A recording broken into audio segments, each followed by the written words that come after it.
The Science of Getting Rich by Wallace D. Wattles. Preface. This book is pragmatical, not philosophical, practical manual, not a treatise upon theories.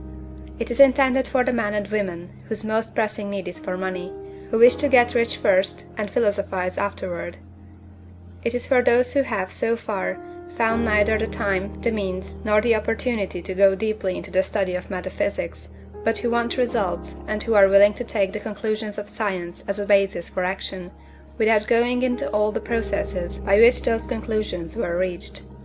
It is expected that the reader will take the fundamental statements upon faith, just as he would take statements concerning a law of electrical action if they were promulgated by a Marconi or an Edison, and, taking the statements upon faith, that he will prove their truth by acting upon them without fear or hesitation.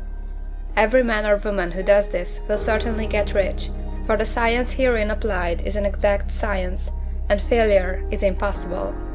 For the benefit, however, of those who wish to investigate philosophical theories, and so secure a logical basis of faith, I will here cite certain authorities. The monistic theory of the universe, the theory that one is all, and that all is one, that one substance manifests itself as the seeming many elements of the material world, is of Hindu origin, and has been gradually winning its way into the thought of the Western world for 200 years. It is the foundation of all the Oriental philosophies, and of those of Descartes, Spinoza, Leibniz, Schopenhauer, Hegel, and Emerson.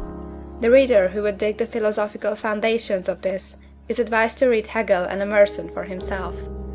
In writing this book, I have sacrificed all other considerations to plainness and simplicity of style, so that all might understand. The plan of action laid down herein was deduced from the conclusions of philosophy. It has been thoroughly tested, and bears the supreme test of practical experiment. It works. If you wish to know how the conclusions were arrived at, read the writings of the authors mentioned above; and if you wish to reap the fruits of their philosophies in actual practice, read this book, and do exactly as it tells you to do. The Author. End of the Preface. Chapter 1. The Right to be Rich. Whatever may be said in praise of poverty, the fact remains that it is not possible to live a really complete or successful life unless one is rich. No man can rise to his greatest possible height in talent or soul development unless he has plenty of money, for to unfold the soul and to develop talent he must have many things to use, and he cannot have these things unless he has money to buy them with. A man develops in mind, soul, and body by making use of things, and society is so organized that man must have money in order to become the possessor of things. Therefore, the basis of all advancement for a man must be the science of getting rich. The object of all life is development, and everything that lives has an inalienable right to all the development it is capable of attaining.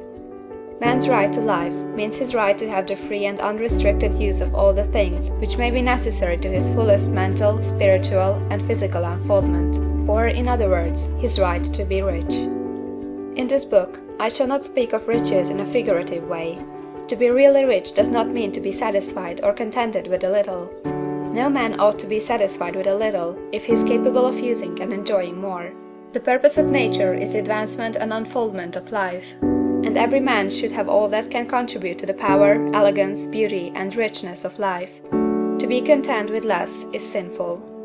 The man who owns all he wants for the living of all the life he is capable of living is rich, and no man who has not plenty of money can have all he wants.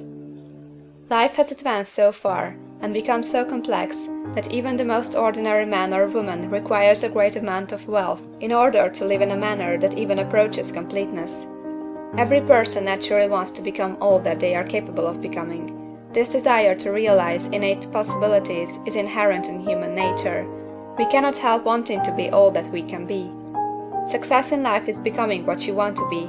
You can become what you want to be only by making use of things, and you can have the free use of things only as you become rich enough to buy them. To understand the science of getting rich is therefore the most essential of all knowledge. There is nothing wrong in wanting to get rich. The desire for riches is really the desire for a richer, fuller, and more abundant life, and that desire is praiseworthy. The man who does not desire to live more abundantly is abnormal, and so the man who does not desire to have money enough to buy all he wants is abnormal. There are three motives for which we live. We live for the body, will live for the mind, will live for the soul. No one of these is better or holier than the other. All are alike desirable, and no one of the three, body, mind, or soul, can live fully if either of the others is cut short of full life and expression. It is not right or noble to live only for the soul and deny mind or body, and it is wrong to live for the intellect and deny body or soul. We are all acquainted with the loathsome consequences of living for the body and denying both mind and soul, and we can see that real life means the complete expression of all that man can give forth through body, mind, and soul. Whatever he can say, no man can be really happy or satisfied unless his body is living fully in every function, and unless the same is true for his mind and his soul. Wherever there is unexpressed possibility, or function not performed, there is unsatisfied desire. Desire is possibility seeking expression, or function seeking performance. Man cannot live fully in body without good food, comfortable clothing, and warm shelter, and without freedom from excessive toil. Rest and recreation are also necessary for his physical life. He cannot live fully in mind without books and time to study them, without opportunity to travel and observation, or without intellectual companionship. To live fully in mind, he must have intellectual recreations, and must surround himself with all the objects of art and beauty he is capable of using and appreciating. To live fully in soul, man must have love, and love is denied expression by poverty. A man's highest happiness is found in the bestowal of benefits on those he loves. Love finds its most natural and spontaneous expression in giving. The man who has nothing to give cannot fill his place as a husband or father, as a citizen, or as a man. It is in the use of material things that the man finds full life for his body, develops his mind, and unfolds his soul. It is therefore for supreme importance to him that he should be rich. It is perfectly right that you should desire to be rich. If you are a normal man or woman, you cannot help doing so. It is perfectly right that you should give your best attention to the science of getting rich, for it is the noblest and most necessary of all studies. If you neglect this study, you are derelict in your duty to yourself, to God and humanity, for you can render to God and humanity no greater service than to make the most of yourself. End of Chapter 1.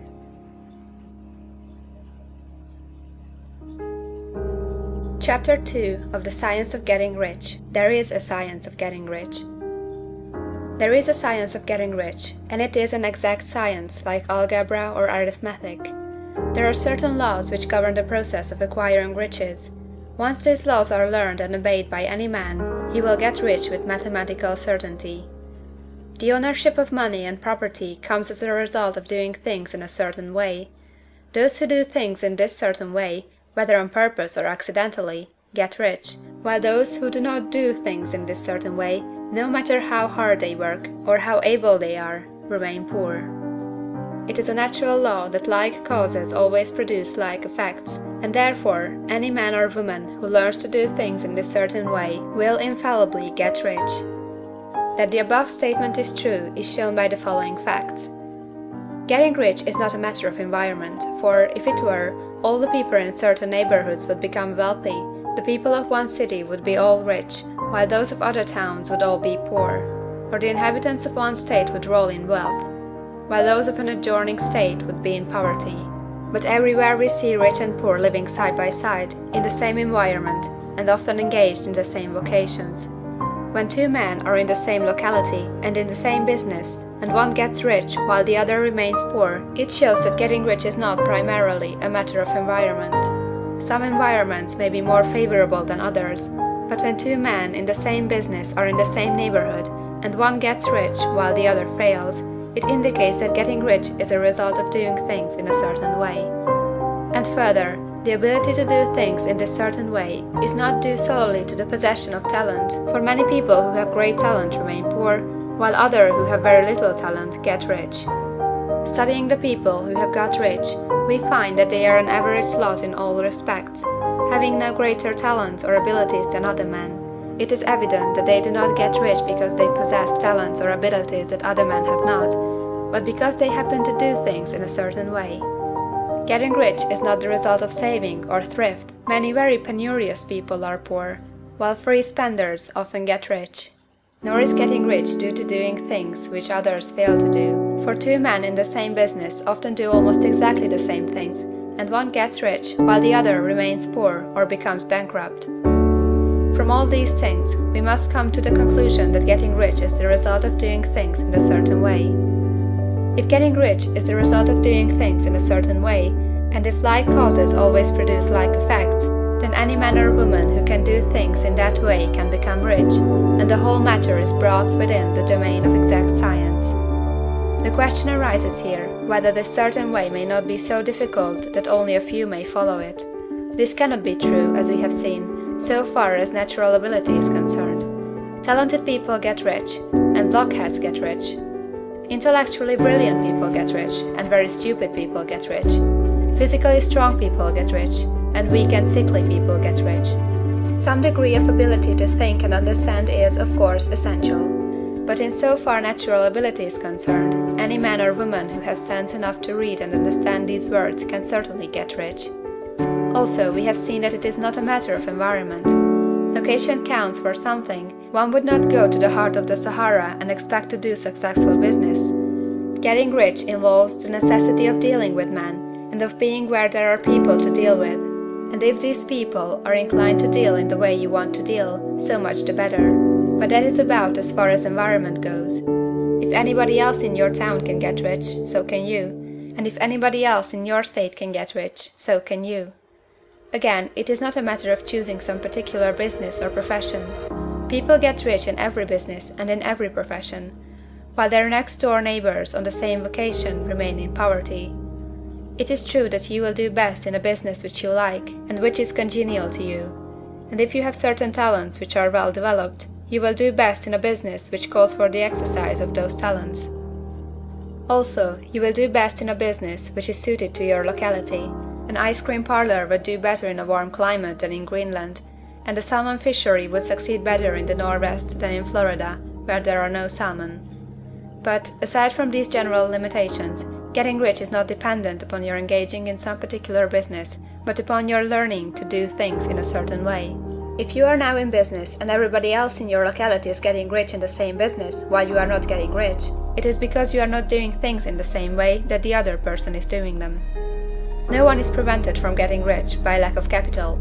True, as you get capital, the increase becomes more easy and rapid, but one who has capital is already rich, and does not need to consider how to become so. No matter how poor you may be, if you begin to do things in a certain way, you will begin to get rich, and you will begin to have capital. The getting of capital is a part of the process of getting rich, and it is a part of the result which invariably follows the doing of things in a certain way. You may be the poorest man on the continent, and be deeply in debt. You may have neither friends, influence, nor resources, but if you begin to do things in this way, you must infallibly begin to get rich, for like causes must produce like effects. If you have no capital, you can get capital. If you are in the wrong business, you can get into the right business. If you are in the wrong location, you can go to the right location, and you can do so by beginning in your present business and in your present location to do things in the certain way which causes success. End of chapter 2.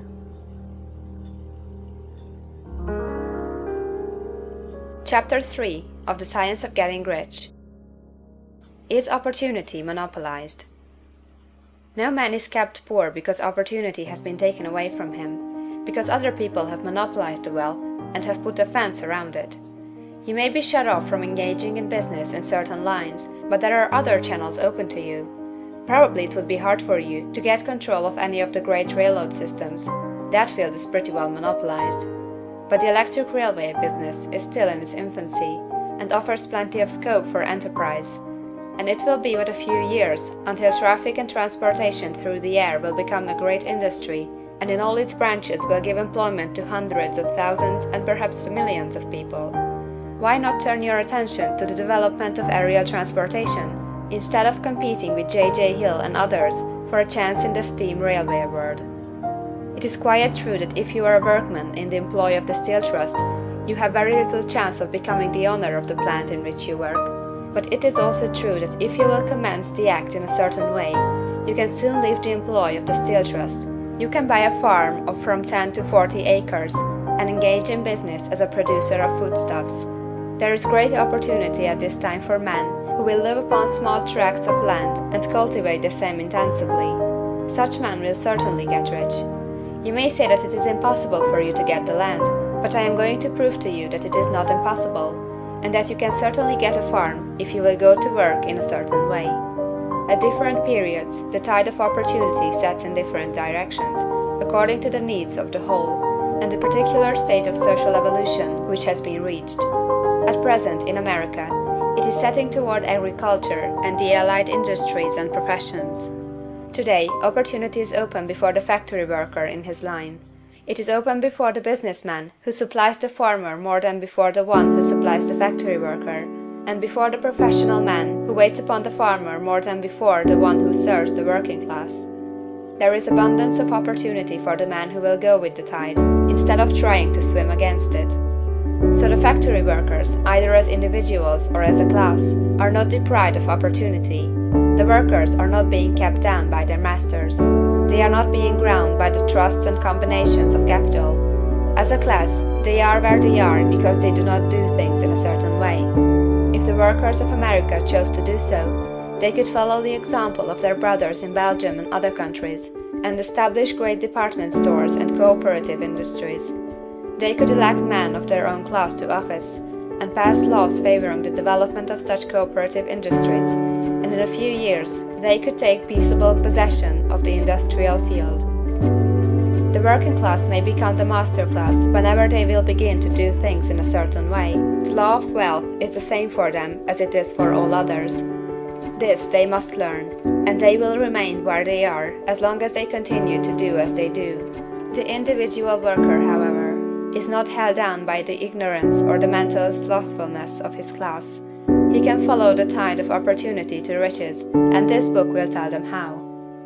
No one is kept in poverty by a shortness in the supply of riches. There is more than enough for all.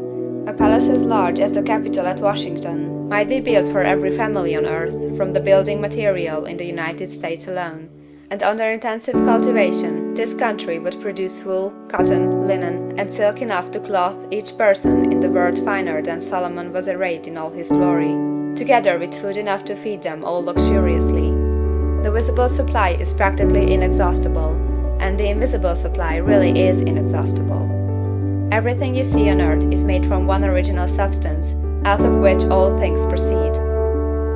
New forms are constantly being made, and older ones are dissolving, but all are shapes assumed by one thing.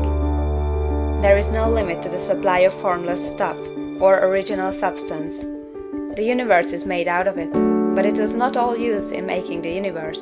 The spaces in, through, and between the forms of the visible universe are permeated and filled with the original substance, with the formless stuff, with the raw material of all things. 10,000 times as much as has been made might still be made, and even then we should not have exhausted the supply of universal raw material. No man, therefore, is poor because nature is poor, or because there is not enough to go around. Nature is an inexhaustible storehouse of riches. The supply will never run short. Original substance is alive with creative energy, and is constantly producing more forms. When the supply of building material is exhausted, more will be produced. When the soil is exhausted, so that foodstuffs and materials for clothing will no longer grow upon it, it will be renewed, or more soil will be made. When all the gold and silver has been dug from the earth, if man is still in such a stage of social development that he needs gold and silver, more will be produced from the formless.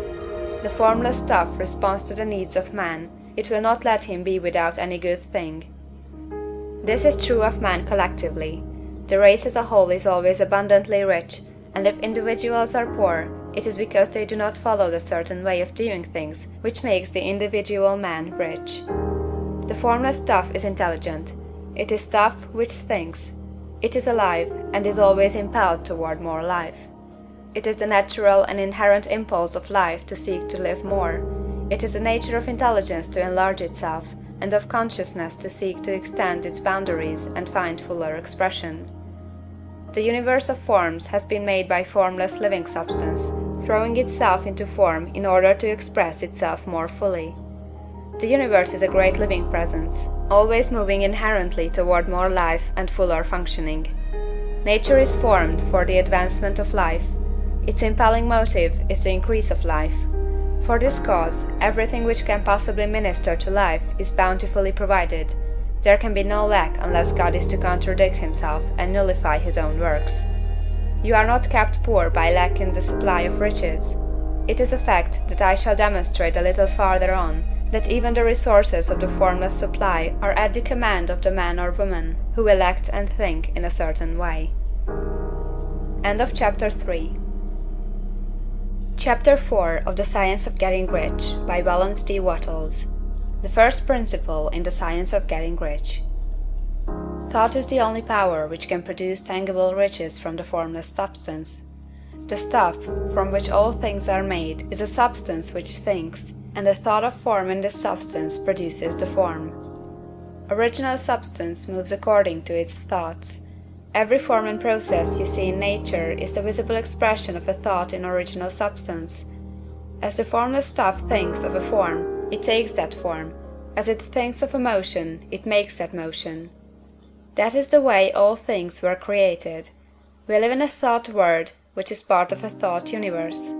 The thought of a moving universe extended throughout formless substance, and the thinking stuff moving according to that thought took the form of systems of planets and maintains that form. Thinking substance takes the form of its thought and moves according to the thought.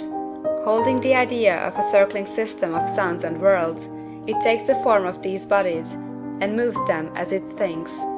Thinking the form of a slow-growing oak tree, it moves accordingly and produces the tree, though centuries may be required to do the work. In creating, the formless seems to move according to the lines of motion it has established. The thought of an oak tree does not cause the instant formation of a full-grown tree, but it does start in motion the forces which will produce the tree along established lines of growth. Every thought of form, held in thinking substance, causes the creation of the form, but always, or at least generally, along lines of growth and action already established. The thought of a house of a certain construction, if it were impressed upon formless substance, might not cause the instant formation of the house, but it would cause the turning of creative energies already working in trade and commerce into such channels as to result in the speedy building of the house. And if there were no existing channels through which the creative energy could work, then the house would be formed directly from primal substance, without waiting for the slow processes of the organic and inorganic world. No thought of form can be impressed upon original substance without causing the creation of the form. Man is a thinking center, and can originate thought. All the forms that man fashions with his hands must first exist in his thought.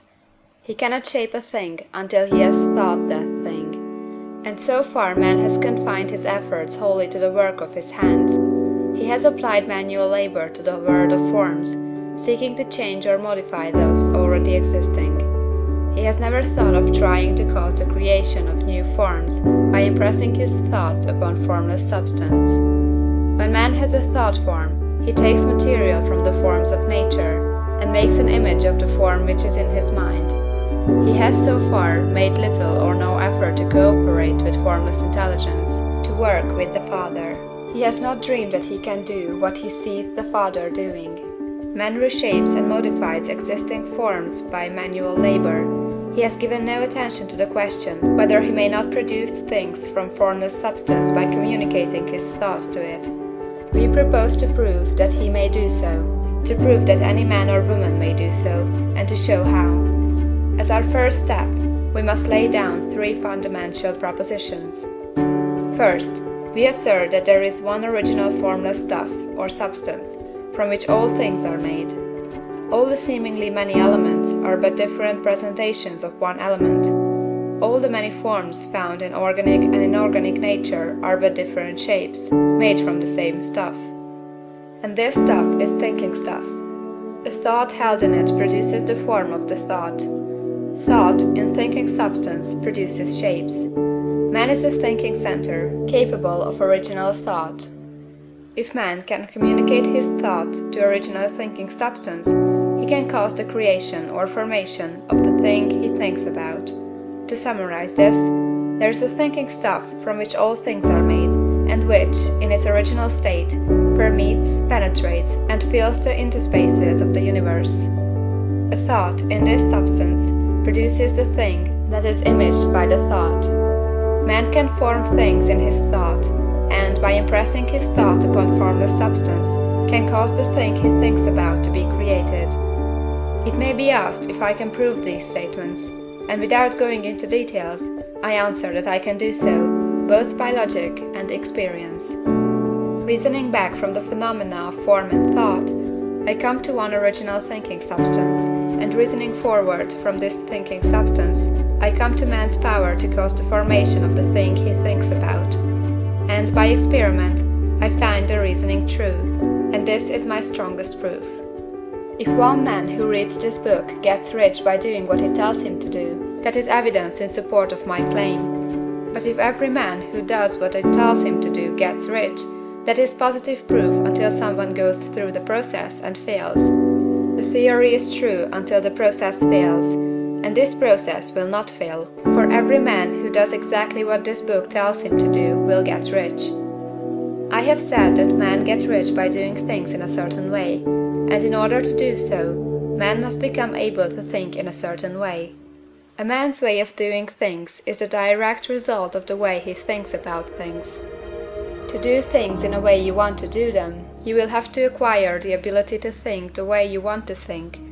This is the first step toward getting rich. To think what you want to think is to think truth, regardless of appearances. Every man has the natural and inherent power to think what he wants to think, but it requires far more effort to do so than it does to think the thoughts which are suggested by appearances. To think according to appearance is easy. To think truth, regardless of appearances, is laborious, and requires the expenditure of more power than any other work man is called upon to perform. There is no labor from which most people shrink as they do from that of sustained and consecutive thought. It is the hardest work in the world. This is especially true when truth is contrary to appearances.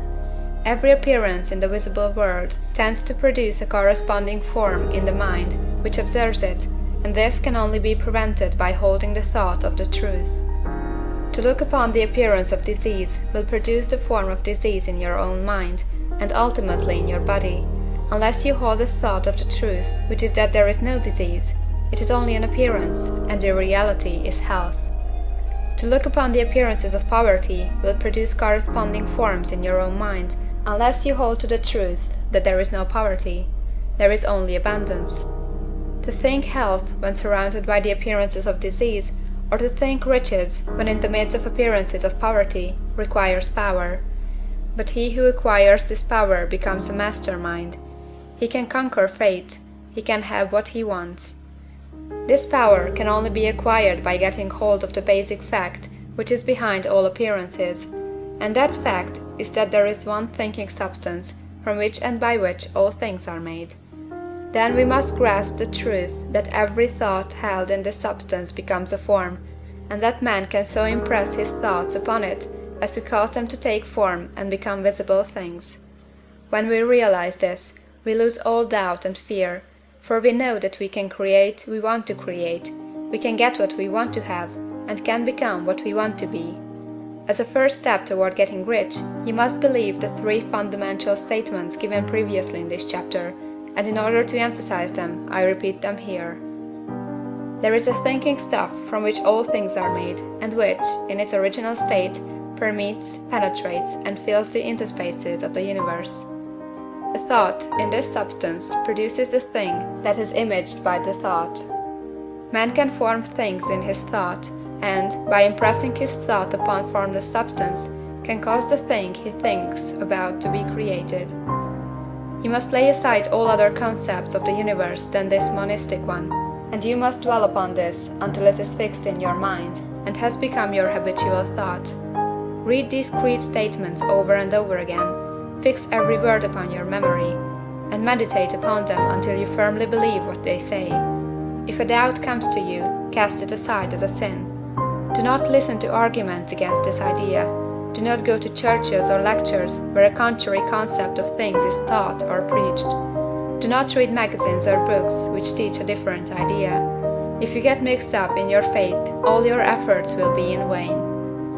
Do not ask why these things are true, nor speculate as to how they can be true. Simply take them on trust. The science of getting rich begins with the absolute acceptance of this faith. End of Chapter 4. Chapter 5 of The Science of Getting Rich by Wallace D. Wattles. Increasing Life. You must get rid of the last vestige of the old idea that there is a deity whose will it is that you should be poor, or whose purposes may be served by keeping you in poverty. The intelligent substance which is all, and in all, and which lives in all, and lives in you, is a consciously living substance. Being a consciously living substance, it must have the nature and inherent desire of every living intelligence for increase of life. Every living thing must continually seek for the enlargement of its life, because life, in the mere act of living, must increase itself. A seed, dropped into the ground, springs into activity, and in the act of living produces 100 more seeds. Life, by living, multiplies itself. It is forever becoming more. It must do so if it continues to be at all. Intelligence is under the same necessity for continuous increase. Every thought we think makes it necessary for us to think another thought.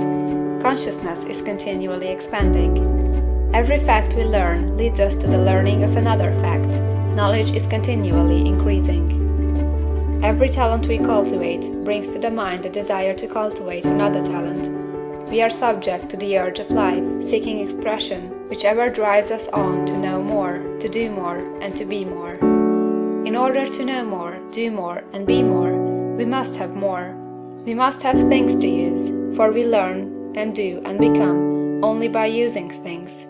We must get rich so that we can live more. The desire for riches is simply the capacity for larger life seeking fulfillment. Every desire is the effort of an unexpressed possibility to come into action. It is power seeking to manifest which causes desire. That which makes you want more money is the same as that which makes the plant grow. It is life, seeking fuller expression. The one living substance must be subject to this inherent law of all life. It is permeated with the desire to live more. That is why it is under the necessity of creating things. The one substance desires to live more in you, hence it wants you to have all the things you can use. It is the desire of God that you should get rich. He wants you to get rich, because He can express Himself better through you if you have plenty of things to use in giving Him expression. He can live more in you if you have unlimited command of the means of life. The universe desires you to have everything you want to have. Nature is friendly to your plans. Everything is naturally for you. Make up your mind that this is true. It is essential, however, that your purpose should harmonize with the purpose that is in all. You must want real life, not mere pleasure of sensual gratification. Life is the performance of function, and the individual really lives only when he performs every function, physical, mental, and spiritual, of which he is capable, without excess in any. You do not want to get rich in order to live swinishly, for the gratification of animal desires. That is not life. But the performance of every physical function is a part of life, and no one lives completely who denies the impulses of the body a normal and healthful expression. You do not want to get rich solely to enjoy mental pleasures, to get knowledge, to gratify ambition, to outshine others, to be famous. All these are a legitimate part of life, but the man who lives for the pleasures of the intellect alone will only have a partial life, and he will never be satisfied with his lot. You do not want to get rich solely for the good of others, to lose yourself for the salvation of mankind, to experience the joys of philanthropy and sacrifice. The joys of the soul are only a part of life, and they are no better nor nobler than any other part. You want to get rich in order that you may eat, drink, and be merry when it is time to do these things, in order that you may surround yourself with beautiful things, see distant lands, feed your mind, and develop your intellect, in order that you may love man and do kind things, and be able to play a good part in helping the world to find truth. But remember that extreme altruism is no better nor nobler than extreme selfishness. Both are mistakes. Get rid of the idea that God wants you to sacrifice yourself for others, and that you can secure His favor by doing so. God requires nothing of the kind. What He wants you is that you should make the most of yourself, for yourself and for others. And you can help others more by making the most of yourself than in any other way. You can make the most of yourself only by getting rich. So it is right and praiseworthy that you should give your first and best thought to the work of acquiring wealth. Remember, however, that the desire of substance is for all, and its movements must be for more life to all. It cannot be made to work for less life to any, because it is equally in all, seeking riches and life. Intelligent substance will make things for you, but it will not take things away from someone else and give them to you. You must get rid of the thought of competition. You are to create, not to compete for what is already created. You do not have to take anything from anyone. You do not have to drive sharp bargains. You do not have to cheat, or to take advantage. You do not need to let any man work for you for less than he earns. You do not have to covet the property of others, or to look at it with wistful eyes. No man has anything of which you cannot have the like, and that without taking what he has away from him. You are to become a creator, not a competitor. You are going to get what you want, but in such a way that when you get it, every other man will have more than he has now. I am aware that there are men who get a vast amount of money by proceeding in direct opposition to the statements in the paragraph above, and may add a word of explanation here. Men of the plutocratic type, who become very rich, do so sometimes purely by their extraordinary ability on the plane of competition, and sometimes they unconsciously relate themselves to substance in its great purposes and movements for the general racial upbuilding through industrial evolution. Rockefeller, Carnegie, Morgan, and others have been the unconscious agents of the supreme in the necessary work of systematizing and organizing productive industry, and in the end, their work will contribute immensely toward increased life for all. Their day is nearly over. They have organized production, and will soon be succeeded by the agents of the multitude, who will organize the machinery of distribution. The multimillionaires are like the monster reptiles of the prehistoric eras. They play a necessary part in the evolutionary process, but the same power which produced them will dispose of them. And it is well to bear in mind that they have never been really rich. A record of the private lives of most of this class will show that they have really been the most abject and wretched of the poor. Riches secured on the competitive plane are never satisfactory and permanent. They are yours today and another's tomorrow. Remember, if you are to become rich in a scientific and certain way, you must rise entirely out of the competitive thought. You must never think for a moment that the supply is limited. Just as soon as you begin to think that all the money is being cornered and controlled by bankers and others, and that you must exert yourself to get laws passed to stop this process and so on, in that moment you drop into the competitive mind, and your power to cause creation is gone for the time being. And what is worse, you will probably arrest the creative movements you have already instituted. Know that there are countless millions of dollars worth of gold in the mountains of the earth, not yet brought to light, and know that if there were not, more would be created from thinking substance to supply your needs. Know that the money you need will come, even if it is necessary for 1,000 men to be led to the discovery of new gold mines tomorrow. Never look at the visible supply, look always at the limitless riches in formless substance, and know that they are coming to you as fast as you can receive and use them. Nobody, by cornering the visible supply, can prevent you from getting what is yours. So never allow yourself to think for an instant that all the best building spots will be taken before you get ready to build your house, unless you hurry. Never worry about the trust and combines, and get anxious for fear they will soon come to own the whole earth. Never get afraid that you will lose what you want because some other person beats you to it. That cannot possibly happen. You are not seeking anything that is possessed by anybody else. You are causing what you want to be created from formless substance, and the supply is without limits. Stick to the formulated statement. There is a thinking stuff from which all things are made, and which, in its original state, permeates, penetrates, and fills the interspaces of the universe. A thought, in this substance, produces the thing that is imaged by the thought. Man can form things in his thought, and, by impressing his thought upon formless substance, can cause the thing he thinks about to be created. End of Chapter 5. Chapter 6 of The Science of Getting Rich by Wallace D. Wattles.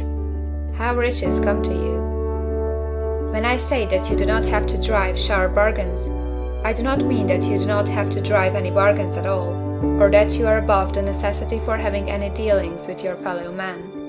I mean that you will not need to deal with them unfairly.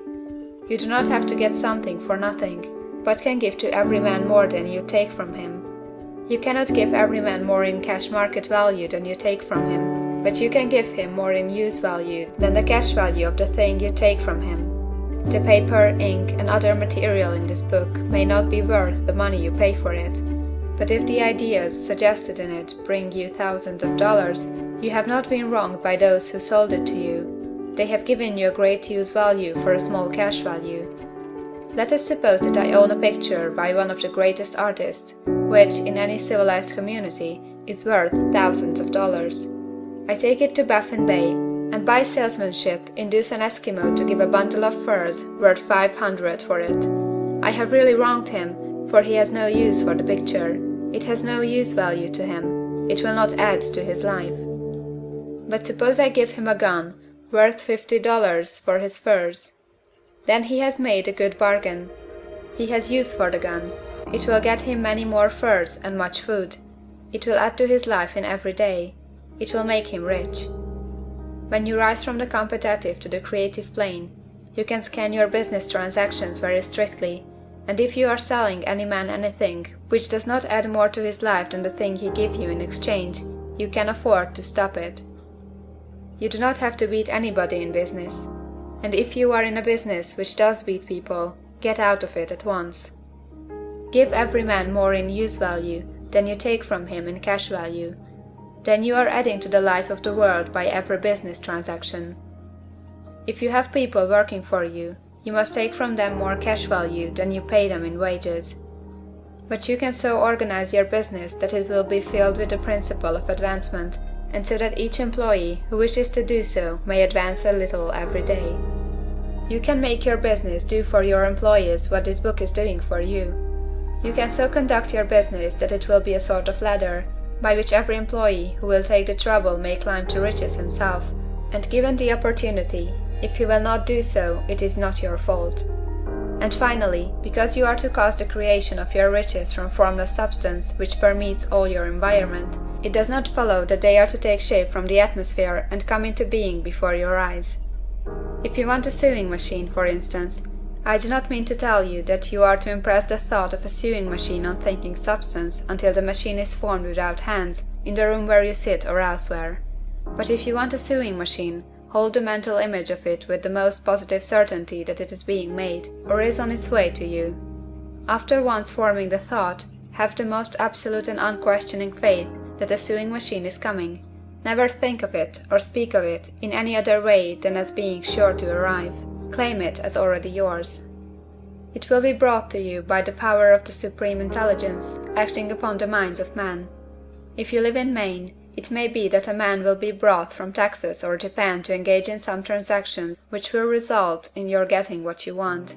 If so, the whole matter will be as much to that man's advantage as it is to yours. Do not forget for a moment that the thinking substance is through all, in all, communicating with all, and can influence all. The desire of thinking substance for fuller life and better living has caused the creation of all the sewing machines already made, and it can cause the creation of millions more, and will, whenever man set it in motion by desire and faith, and by acting in a certain way. You can certainly have a sewing machine in your house, and it is just as certain that you can have any other thing or things which you want, and which you will use for the advancement of your own life and the lives of others. You need not hesitate about asking largely. It is your Father's pleasure to give you the kingdom, said Jesus. Original substance wants to live all that is possible in you, and wants you to have all that you can or will use for the living of the most abundant life. If you fix upon your consciousness the fact that the desire you feel for the possession of riches is one with the desire of omnipotence for more complete expression, your faith becomes invincible. Once I saw a little boy sitting at a piano and vainly trying to bring harmony out of the keys, and I saw that he was grieved and provoked by his inability to play real music. I asked him the cause of this vexation, and he answered, "I can feel the music in me, but I can make my hands go right. The music in him was the urge of original substance, containing all the possibilities of all life. All that there is of music was seeking expression through the child. God, the one substance, is trying to live and do and enjoy things through humanity. He is saying, I want hands to build wonderful structures, to play divine harmonies, to paint glorious pictures. I want feet to run my errands, eyes to see my beauties, tongues to tell mighty truths, and to sing marvelous songs, and so on. All that there is of possibility is seeking expression through man. God wants those who can play music to have pianos and every other instrument, and to have the means to cultivate their talents to the fullest extent. He wants those who can appreciate beauty to be able to surround themselves with beautiful things. He wants those who can discern the truth to have every opportunity to travel and observe. He wants those who can appreciate dress to be beautifully clothed, and those who can appreciate good food to be luxuriously fed. He wants all these things because it is himself that enjoys and appreciates them. It is God who wants to play and sing and enjoy beauty and proclaim truth and wear fine clothes and eat good foods. It is God that worketh in you to will and to do, said Paul. The desire you feel for riches is the infinite seeking to express himself in you, as he sought to find expression in the little boy at the piano. So you need not hesitate to ask largely. Your part is to focalize and express the desire to God. This is a difficult point with most people. They retain something of the old idea that poverty and self-sacrifice are pleasing to God. They look upon poverty as a part of the plan, a necessity of nature. They have the idea that God has finished his work and made all that he can make, and that the majority of men must stay poor, because there is not enough to go around. They hold so much to this erroneous thought that they feel ashamed to ask for wealth. They try not to want more than a very modest competence, just enough to make them fairly comfortable. I recall now a case of one student who was told that he must get in mind a clear picture of the things he desired, so that the creative thought of them might be impressed on formless substance. He was a very poor man, living in a rented house and having only what he earned from day to day, and he could not grasp the fact that all wealth was his. So, after thinking the matter over, he decided that he might reasonably ask for a new rug on the floor of his best room and an anthracite coal stove to heat the house during the cold winter. Following the instructions given in this book, he obtained these things in a few months, and then it dawned upon him that he had not asked enough. He went through the house in which he lived, and planned all the improvements he would like to make in it. He mentally added a bay window here, a room there, until it was complete in his mind as his ideal home, and then he planned its furnishings. Holding the whole picture in his mind, he began living in the certain way, and moving toward what he wanted, and he owns the house now, and is rebuilding it after the form of his mental image, and now, with still larger faith, he is going on to get greater things. It has been unto him according to his faith, and it is so with you and with all of us. End of chapter 6.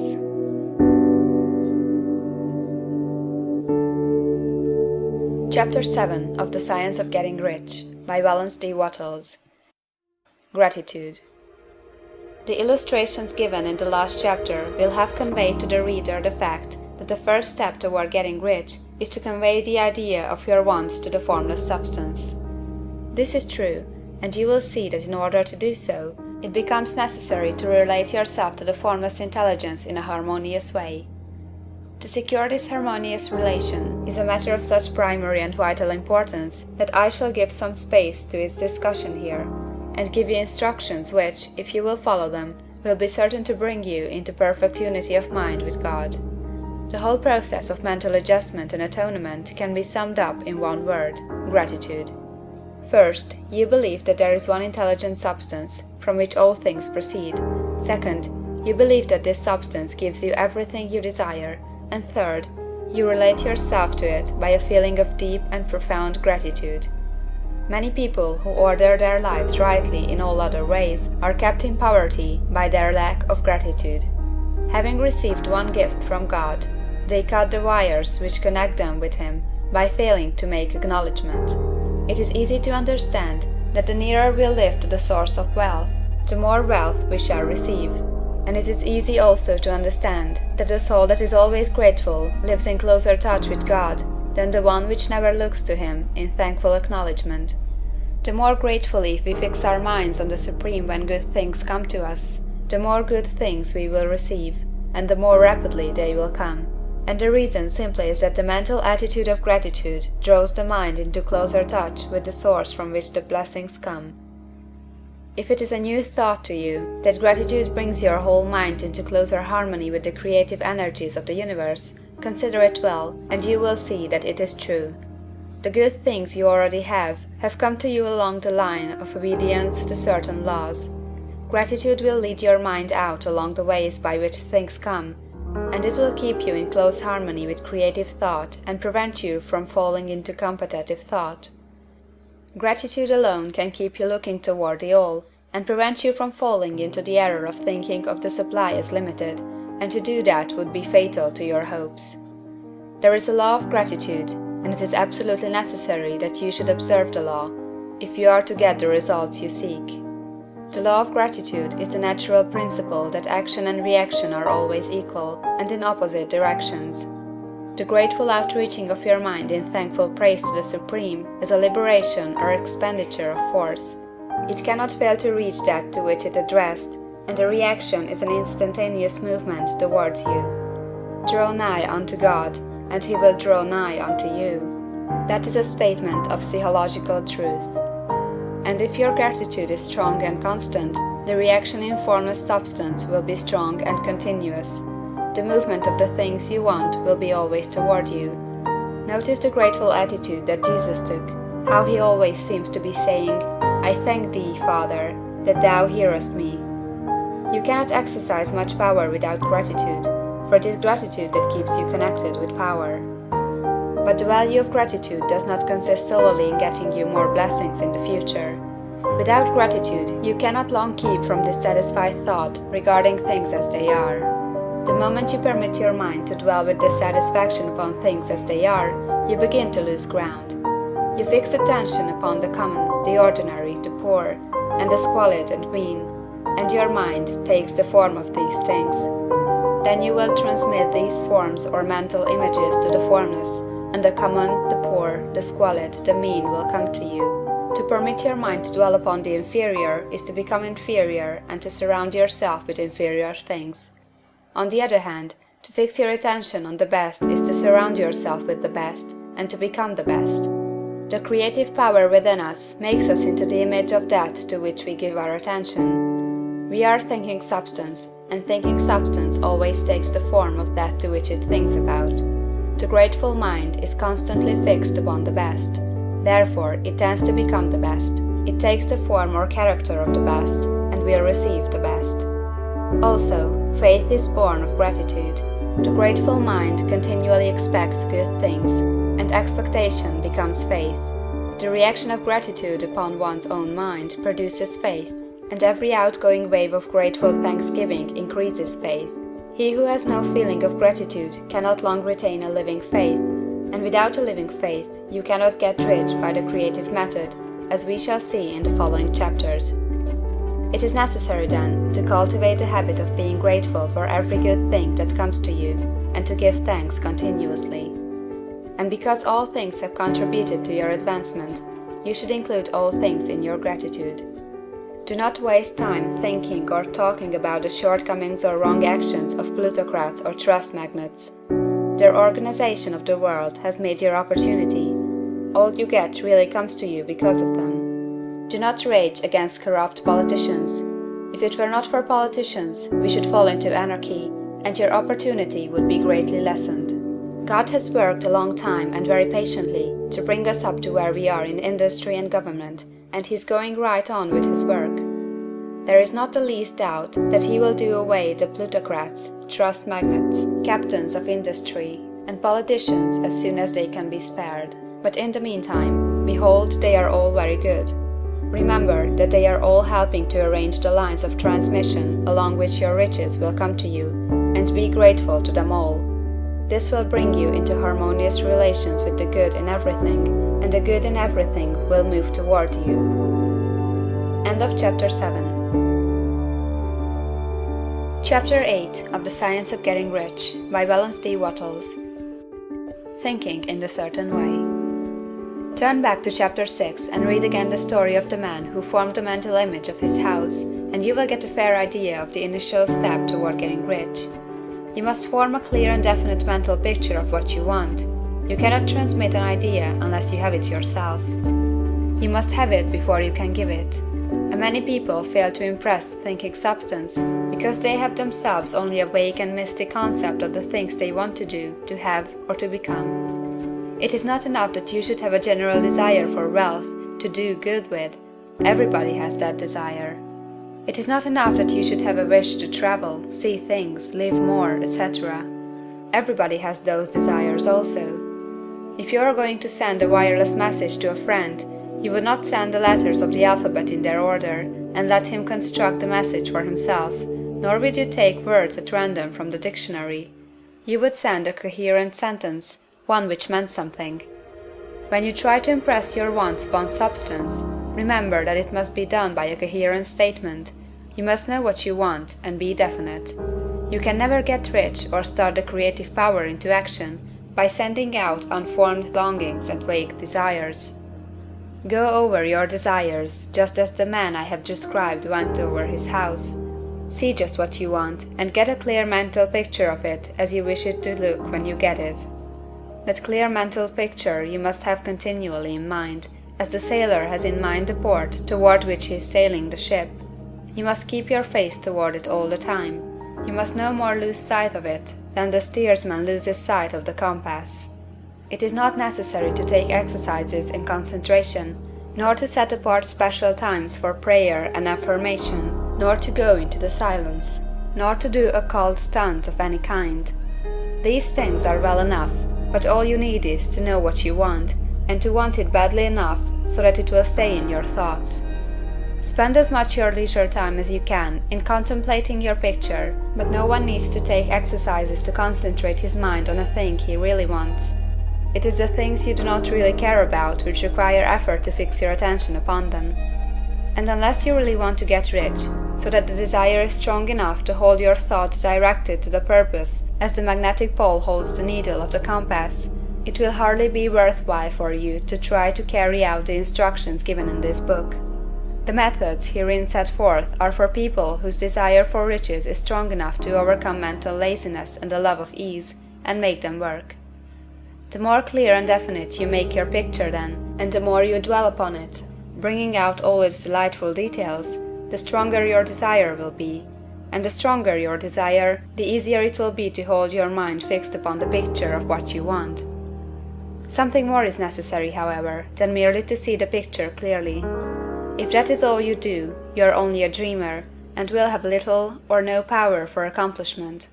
Behind your clear vision must be the purpose to realize it, to bring it out in tangible expression. And behind this purpose must be an invincible and unwavering faith that the thing is already yours, that it is at hand, and you have only to take possession of it. Live in the new house mentally until it takes form around you physically. In the mental realm, enter at once into full enjoyment of the things you want. Whatsoever things ye ask for when ye pray, believe that ye receive them, and ye shall have them, said Jesus. See the things you want as if they were actually around you all the time. See yourself as owning and using them. Make use of them in imagination just as you will use them when they are your tangible possessions. Dwell upon your mental picture until it is clear and distinct, and then take the mental attitude of ownership toward everything in that picture. Take possession of it, in mind, in the full faith that it is actually yours. Hold to this mental ownership. Do not waver for an instant in the faith that it is real. And remember what was said in the preceding chapter about gratitude. Be as thankful for it all the time as you expect it to be when it has taken form. The man who can sincerely thank God for the things which as yet he owns only in imagination has real faith. He will get rich. He will cause the creation of whatsoever he wants. You do not need to pray repeatedly for things you want. It is not necessary to tell God about it every day. Use not vain repetitions as the heathen do, said Jesus to his pupils, for your Father knoweth that ye have need of these things before ye ask him. Your part is to intelligently formulate your desire for the things which make for a larger life, and to get these desire arranged into a coherent whole, and then to impress this whole desire upon the formless substance, which has the power and the will to bring you what you want. You do not make this impression by repeating strings of words, you make it by holding the vision with unshakable purpose to attain it, and with steadfast faith that you do attain it. The answer to prayer is not according to your faith while you are talking, but according to your faith while you are working. You cannot impress the mind of God by having a special Sabbath day set apart to tell him what you want, and forgetting him during the rest of the week. You cannot impress him by having special hours to go into your closet and pray, if you then dismiss the matter from your mind until the hour of prayer comes again. Oral prayer is well enough, and has its effect, especially upon yourself, in clarifying your vision and strengthening your faith. But it is not your oral petitions which get you what you want. In order to get rich, you do not need a sweet hour of prayer, you need to pray without ceasing. And by prayer, I mean holding steadily to your vision, with the purpose to cause its creation into solid form, and the faith that you are doing so. Believe that ye receive them. The whole matter turns on receiving, once you have clearly formed your vision. When you have formed it, it is well to make an oral statement, addressing the Supreme in reverent prayer, and from that moment you must, in mind, receive what you ask for. Live in the new house, wear the fine clothes, ride in the automobile, go on the journey, and confidently plan for greater journeys. Think and speak of all the things you have asked for in terms of actual present ownership. Imagine an environment and a financial condition exactly as you want them, and live all the time in that imaginary environment and financial condition. Mind, however, that you do not do this as a mere dreamer or castle builder. Hold to the faith that the imaginary is being realized, and to the purpose to realize it. Remember that it is faith and purpose in the use of the imagination which makes the difference between the scientist and the dreamer. And having learned this fact, it is here that you must learn the proper use of the will. End of Chapter 8. Chapter 9 of The Science of Getting Rich by Wallace D. Wattles. How to use the will. To set about getting rich in a scientific way, you do not try to apply your willpower to anything outside of yourself. You have no right to do so anyway. It is wrong to apply your will to other men and women in order to get them do what you wish done. It is as flagrantly wrong to coerce people by mental power as it is to coerce them by physical power. If compelling people by physical force to do things for you reduces them to slavery, compelling them by mental means accomplishes exactly the same thing. The only difference is in methods. If taking things from people by physical force is robbery, then taking things by mental force is robbery also. There is no difference in principle. You have no right to use your willpower upon another person, even for his own good, for you do not know what is for his good. The science of getting rich does not require you to apply power or force to any other person, in any way whatsoever. There is not the slightest necessity for doing so. Indeed, any attempt to use your will upon others will only tend to defeat your purpose. You do not need to apply your will to things in order to compel them to come to you. That would simply be trying to coerce God, and would be foolish and useless, as well as irreverent. You do not have to compel God to give you good things, any more than you have to use your willpower to make the sun rise. You do not have to use your willpower to conquer an unfriendly deity, or to make stubborn and rebellious forces do your bidding. Substance is friendly to you, and is more anxious to give you what you want than you are to get it. To get rich, you need only to use your willpower upon yourself. When you know what to think or do, then you must use your will to compel yourself to think and do the right things. That is the legitimate use of the will in getting what you want, to use it in holding yourself to the right course. Use your will to keep yourself thinking and acting in a certain way. Do not try to project your will, or your thoughts, or your mind out into space, to act on things or people. Keep your mind at home. It can accomplish more there than elsewhere.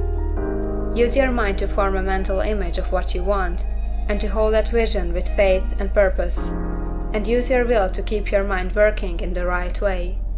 The more steady and continuous your faith and purpose, the more rapidly you will get rich, because you will make only positive impressions upon substance, and you will not neutralize or offset them by negative impressions. The picture of your desires, held with faith and purpose, is taken up by the Formless, and permits it to great distances throughout the universe for all I know. As this impression spreads, all things are set moving toward its realization. Every living thing, every inanimate thing, and the things yet uncreated, are stirred toward bringing into being that which you want. All force begins to be exerted in that direction. All things begin to move toward you. The minds of people, everywhere, are influenced toward doing the things necessary to the fulfilling of your desires, and they work for you unconsciously. But you can check all this by starting a negative impression in the formless substance. Doubt or unbelief is as certain to start a movement away from you as faith and purpose are to start one toward you. It is by not understanding this that most people who try to make use of mental science in getting rich make their failure. Every hour and moment you spend in giving heed to doubts and fears, every hour you spend in worry, every hour in which your soul is possessed by unbelief, sets a current away from you in the whole domain of intelligent substance. All the promises are unto them that believe, and unto them only. Notice how insistent Jesus was upon his point of belief, and now you know the reason why. Since belief is all important, it behooves you to guard your thoughts, and as your beliefs will be shaped in a very great extent by the things you observe and think about, it is important that you should command your attention. And here the will comes into use, for it is by your will that you determine upon what things your attention shall be fixed. If you want to become rich, you must not make a study of poverty. Things are not brought into being by thinking about their opposites. Health is never to be attained by studying disease and thinking about disease. Righteousness is not to be promoted by studying sin and thinking about sin, and no one ever got rich by studying poverty and thinking about poverty. Medicine as a science of disease has increased disease, religion as science of sin has promoted sin, and economics as a study of poverty will fill the world with wretchedness and want. Do not talk about poverty, do not investigate it or concern yourself with it. Never mind what its causes are. You have nothing to do with them. What concerns you is the cure. Do not spend your time in charitable work or charity movements. All charity only tends to perpetuate the wretchedness it aims to eradicate. I do not say that you should be hard-hearted or unkind and refuse to hear the cry of need, but you must not try to eradicate poverty in any of the conventional ways. Put poverty behind you, and put all that pertains to it behind you, and make good. Get rich, that is the best way you can help the poor. And you cannot hold the mental image which is to make you rich, if you fill your mind with pictures of poverty. Do not read books or papers which give you circumstantial accounts of the wretchedness of the tenement dwellers, of the horrors of child labor, and so on. Do not read anything which fills your mind with gloomy images of want and suffering. You cannot help the poor in the least by knowing about these things, and the widespread knowledge of them does not tend to all to do away with poverty. What tends to do away with poverty is not the getting of pictures of poverty into your mind, but getting pictures of wealth into the minds of the poor. You are not deserting the poor in their misery when you refuse to allow your mind to be filled with pictures of that misery.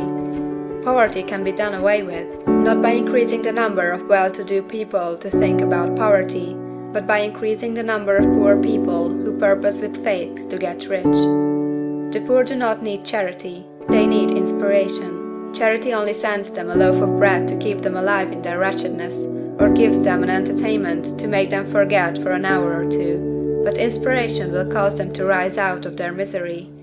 If you want to help the poor, demonstrate to them that they can become rich. Prove it by getting rich yourself. The only way in which poverty will ever be banished from this world is by getting a large and constantly increasing number of people to practice the teaching of this book. People must be taught to become rich by creation, not by competition. Every man who becomes rich by competition throws down behind him the ladder by which he rises, and keeps others down. But every man who gets rich by creation opens a way for thousands to follow him, and inspires them to do so. You are not showing hardness of heart or an unfeeling disposition when you refuse to pity poverty, see poverty, read about poverty, or think and talk about it, or to listen to those who do talk about it. Use your willpower to keep your mind off the subject of poverty, and to keep it fixed with faith and purpose on the vision of what you want. End of Chapter 9. Chapter 10 of The Science of Getting Rich by Wallace D. Wattles. Further use of the will. You cannot retain a true and clear vision of wealth if you are constantly turning your attention to opposing pictures, whether they be external or imaginary. Do not tell of your past troubles of a financial nature, if you have had them. Do not think of them at all. Do not tell of the poverty of your parents, or the hardships of your early life. To do any of these things is to mentally class yourself with the poor for the time being, and it will certainly check the movement of things in your direction. Let the dead bury their dead, as Jesus said. Put poverty and all things that pertain to poverty completely behind you. You have accepted a certain theory of the universe as being correct, and are resting all your hopes of happiness on its being correct. And what can you gain by giving heed to conflicting theories? Do not read religious books which tell you that the world is soon coming to an end. And do not read the writing of muckrakers and pessimistic philosophers who tell you that it is going to the devil. The world is not going to the devil, it is going to God. It is wonderful becoming. True, there may be a good many things in existing conditions which are disagreeable, but what is the use of studying them when they are certainly passing away, and when the study of them only tends to check their passing and keep them with us? Why give time and attention to things which are being removed by evolutionary growth, when you can hasten their removal only by promoting the evolutionary growth as far as your part of it goes? No matter how horrible and seeming may be the conditions in certain countries, sections, or places, you waste your time and destroy your own chances by considering them. You should interest yourself in the world's becoming rich. Think of the riches the world is coming into, instead of the poverty it is growing out of. And bear in mind that the only way in which you can assist the world in growing rich is by growing rich yourself through the creative method, not the competitive one. Give your attention wholly to the riches. Ignore poverty. Whenever you think or speak of those who are poor, think and speak of them as those who are becoming rich, as those who are to be congratulated rather than pitied. Then they and others will catch the inspiration and begin to search for the way out. Because I say that you are to give your whole time and mind and thought to riches, it does not follow that you are to be sordid or mean. To become really rich is the noblest aim you can have in life, for it includes everything else. On the competitive plane, the struggle to get rich is a godless scramble for power over other men, but when we come into the creative mind, all this is changed. All that is possible in the way of greatness and soul unfoldment, of service and lofty endeavor, comes by way of getting rich. All is made possible by the use of things. If you lack for physical health, you will find that the attainment of it is conditional on your getting rich. Only those who are emancipated from financial worry and who have the means to live a carefree existence and follow hygienic practices can have and retain health. Moral and spiritual greatness is possible only to those who are above the competitive battle of existence, and only those who are becoming rich on the plane of creative thought are free from the degrading influences of competition. If your heart is set on domestic happiness, remember that love flourishes best where there is refinement, a high level of thought, and freedom from corrupting influences, and these are to be found only where riches are attained by the exercise of creative thought, without strife or rivalry. You can aim at nothing so great or noble, I repeat, as to become rich, and you must fix your attention upon your mental picture of riches, to the exclusion of all that may tend to dim or obscure the vision. You must learn to see the underlying truth in all things. You must see beneath all seemingly wrong conditions the great one life ever moving forward toward fuller expression and more complete happiness. It is the truth that there is no such thing as poverty, that there is only wealth. Some people remain in poverty because they are ignorant of the fact that there is wealth for them, and these can be best taught by showing them the way of affluence in your own person and practice. Others are poor because, while they feel that there is a way out, they are too intellectually indolent to put forth the mental effort necessary to find that way and by travel it, and for these the very best thing you can do is to arouse their desire by showing them the happiness that comes from being rightly rich. Others still are poor because, while they have some notion of science, they have become so swamped and lost in the maze of metaphysical and occult theories that they do not know which road to take. They try a mixture of many systems and fail in all. For these again the very best thing to do is to show the right way in your own person and practice. An ounce of doing things is worth a pound of theorizing. The very best thing you can do for the whole world is to make the most of yourself. You can serve God and man in no more effective way than by getting rich. That is, if you get rich by the creative method and not by the competitive one. Another thing, we assert that this book gives in detail the principles of the science of getting rich, and if that is true, you do not need to read any other book upon the subject. This may sound narrow and egoistical, but consider, there is no more scientific method of computation in mathematics than by addition, subtraction, multiplication, and division. No other method is possible. There can be but one shortest distance between 2 points. There is only one way to think scientifically, and that is to think in the way that leads to the most direct and simple route to the goal. No man has yet formulated a briefer or less complex system than the one set forth herein. It has been stripped of all non-essentials. When you commence on this, lay all others aside. Put them out of your mind altogether. Read this book every day, keep it with you, commit it to memory, and do not think about other systems and theories. If you do, you will begin to have doubts, and to be uncertain and wavering in your thought, and then you will begin to make failures. After you have made good and become rich, you may study other systems as much as you please, but until you are quite sure that you have gained what you want, do not read anything on this line but this book, unless it be the authors mentioned in the preface. And read only the most optimistic comments on the world's news, those in harmony with your picture. Also, postpone your investigations into the occult. Do not dabble in theosophy, spiritualism, or kindred studies.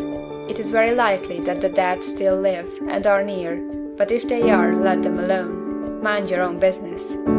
Wherever the spirits of the dead may be, they have their own work to do and their own problems to solve, and we have no right to interfere with them. We cannot help them, and it is very doubtful whether they can help us, or whether we have any right to trespass upon their time if they can. Let the dead and the hereafter alone, and solve your own problem, get rich. If you begin to mix with the occult, you will start mental cross-currents which will surely bring your hopes to shipwreck. Now, this and the preceding chapters have brought us to the following statement of the basic facts. There is a thinking stuff from which all things are made, and which, in its original state, permeates, penetrates, and fills the interspaces of the universe. A thought in this substance produces the thing that is imaged by the thought.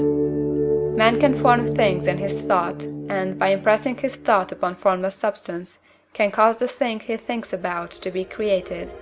In order to do this, man must pass from the competitive to the creative mind.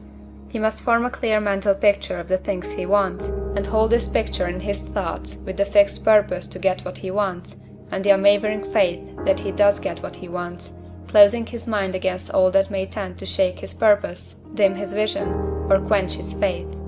And in addition to all this, we shall now see that he must live and act in a certain way. End of Chapter 10. Chapter 11 of The Science of Getting Rich by Wallace D. Wattles. Acting in a certain way. Thought is the creative power, or the impelling force which causes the creative power to act. Thinking in a certain way will bring riches to you, but you must not rely upon thought alone, paying no attention to personal action.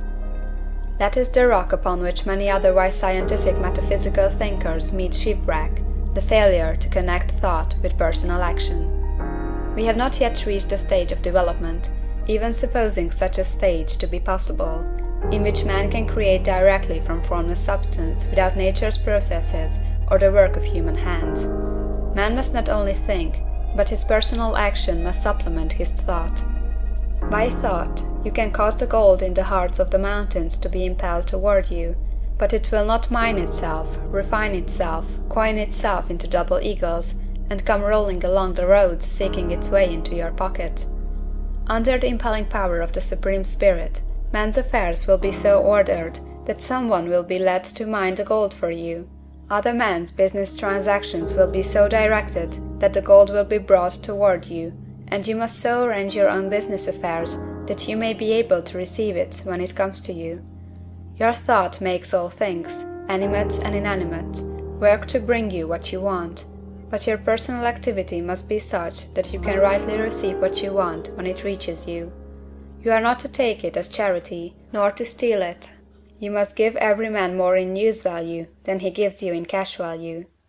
The scientific use of thought consists in forming a clear and distinct mental image of what you want, in holding fast to the purpose to get what you want, and in realizing with grateful faith that you do get what you want.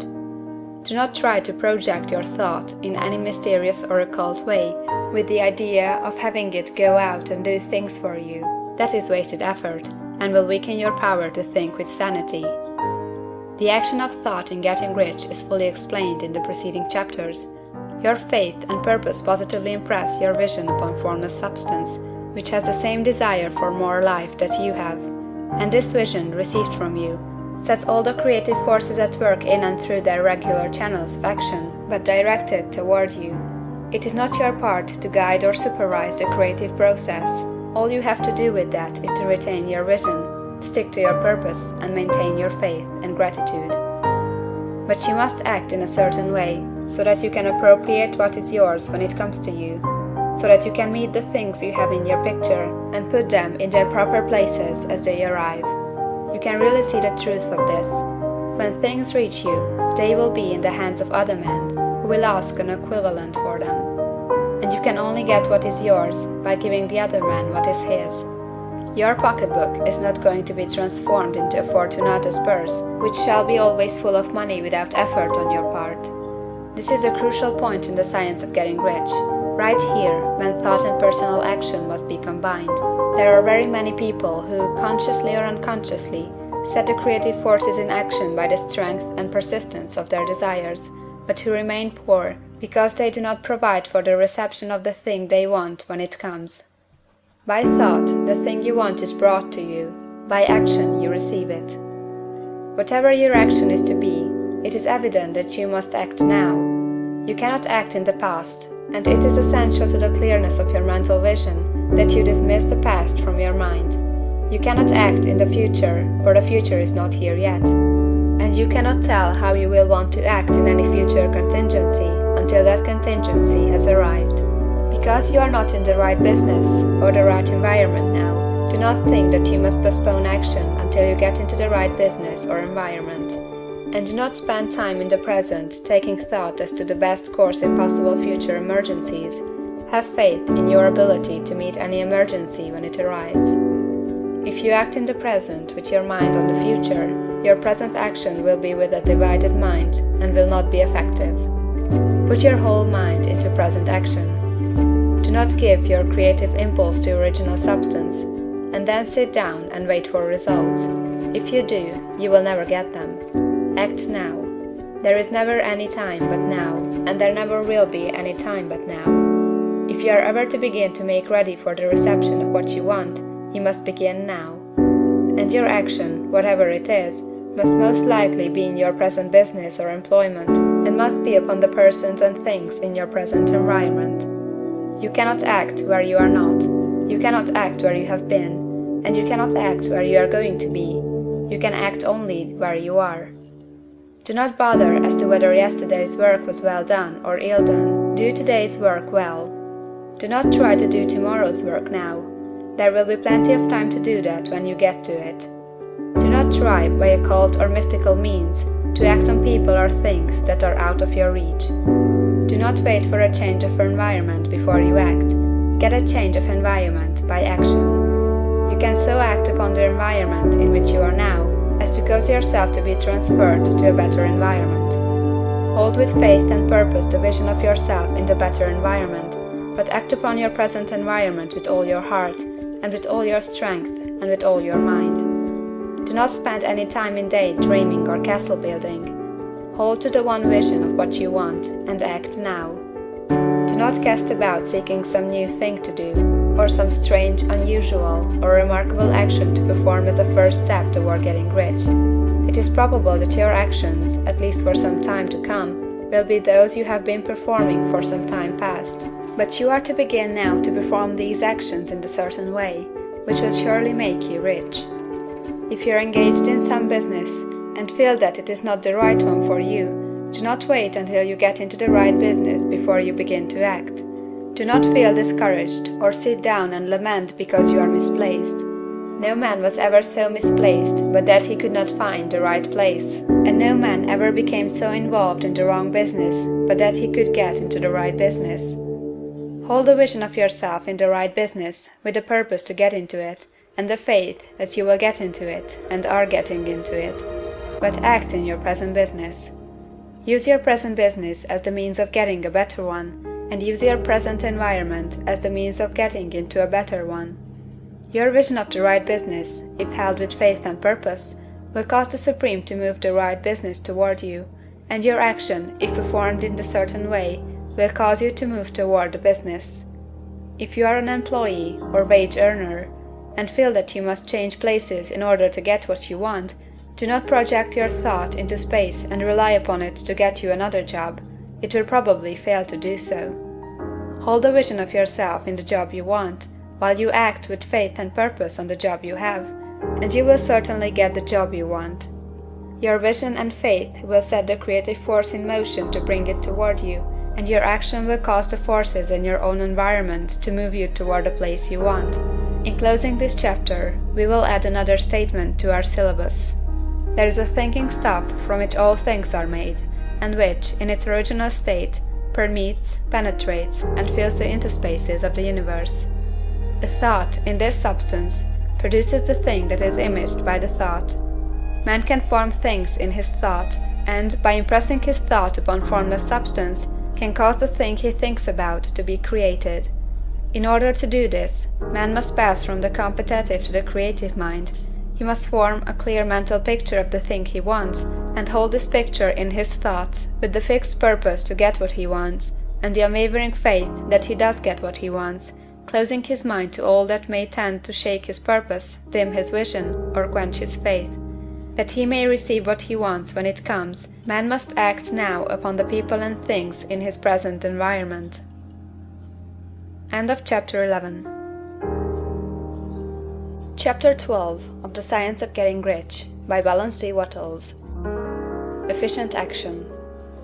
You must use your thought as directed in previous chapters, and begin to do what you can do where you are, and you must do all that you can do where you are. You can advance only by being larger than your present place, and no man is larger than his present place who leaves undone any of the work pertaining to that place. The world is advanced only by those who more than fill their present places. If no man quite filled his present place, you can see that there must be a going backward in everything.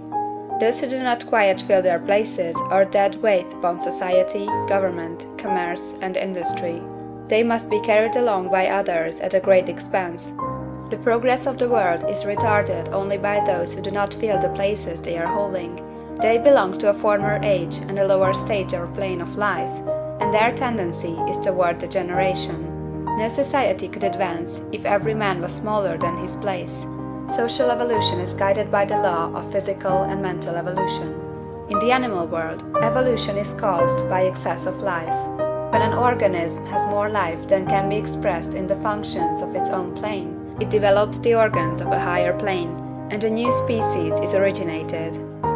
There never would have been new species had there not been organisms which more than filled their places. The law is exactly the same for you. Your getting rich depends upon your applying this principle to your own affairs.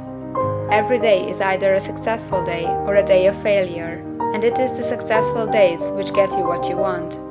If every day is a failure, you can never get rich, while if every day is a success, you cannot fail to get rich. If there is something that may be done today, and you do not do it, you have failed in so far as that thing is concerned, and the consequences may be more disastrous than you can imagine. You cannot foresee the results of even the most trivial act. You do not know the workings of all the forces that have been set moving in your behalf. Much may be depending on your doing some simple act. It may be the very thing which is to open the door of opportunity to very great possibilities, You can never know all the combinations which Supreme Intelligence is making for you in the world of things and of human affairs. Your neglect or failure to do some small thing may cause a long delay in getting what you want. Do, every day, all that can be done that day. There is, however, a limitation or qualification of the above that you must take into account. You are not to overwork, nor to rush blindly into your business in the effort to do the greatest possible number of things in the shortest possible time. You are not to try to do tomorrow's work today, nor to do a week's work in a day. It is really not the number of things you do, but the efficiency of each separate action that counts. Every act is, in itself, either a success or a failure. Every act is, in itself, either effective or inefficient. Every inefficient act is a failure, and if you spend your life in doing inefficient acts, your whole life will be a failure. The more things you do, the worse is for you, if all your acts are inefficient ones. On the other hand, every efficient act is a success in itself, and if every act of your life is an efficient one, your whole life must be a success. The cause of failure is doing too many things in an inefficient manner, and not doing enough things in an efficient manner. You will see that it is a self-evident proposition that if you do not do any inefficient acts, and if you do a sufficient number of efficient acts, you will become rich. If now it is possible for you to make each act an efficient one, you see again that the getting of riches is reduced to an exact science like mathematics. The matter turns then on the questions whether you can make each separate act a success in itself, and this you can certainly do.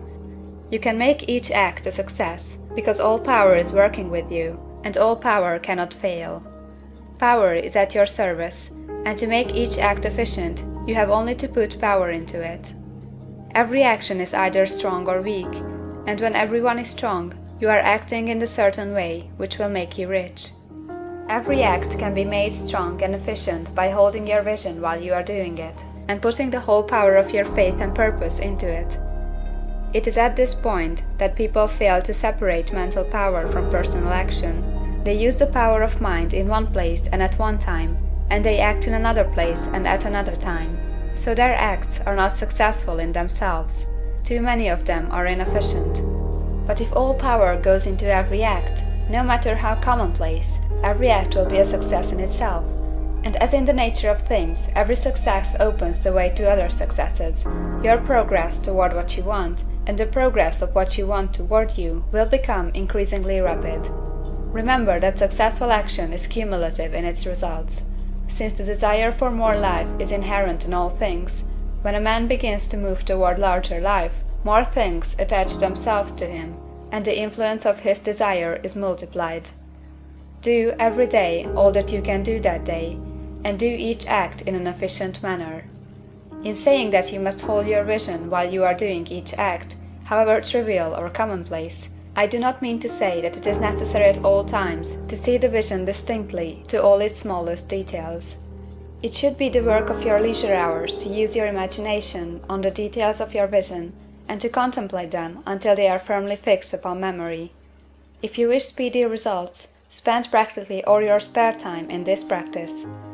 By continuous contemplation you will get the picture of what you want, even to the smallest details, so firmly fixed upon your mind, and so completely transferred to the mind of formless substance, that in your working hours you need only to mentally refer to the picture to stimulate your faith and purpose, and cause your best effort to be put forth.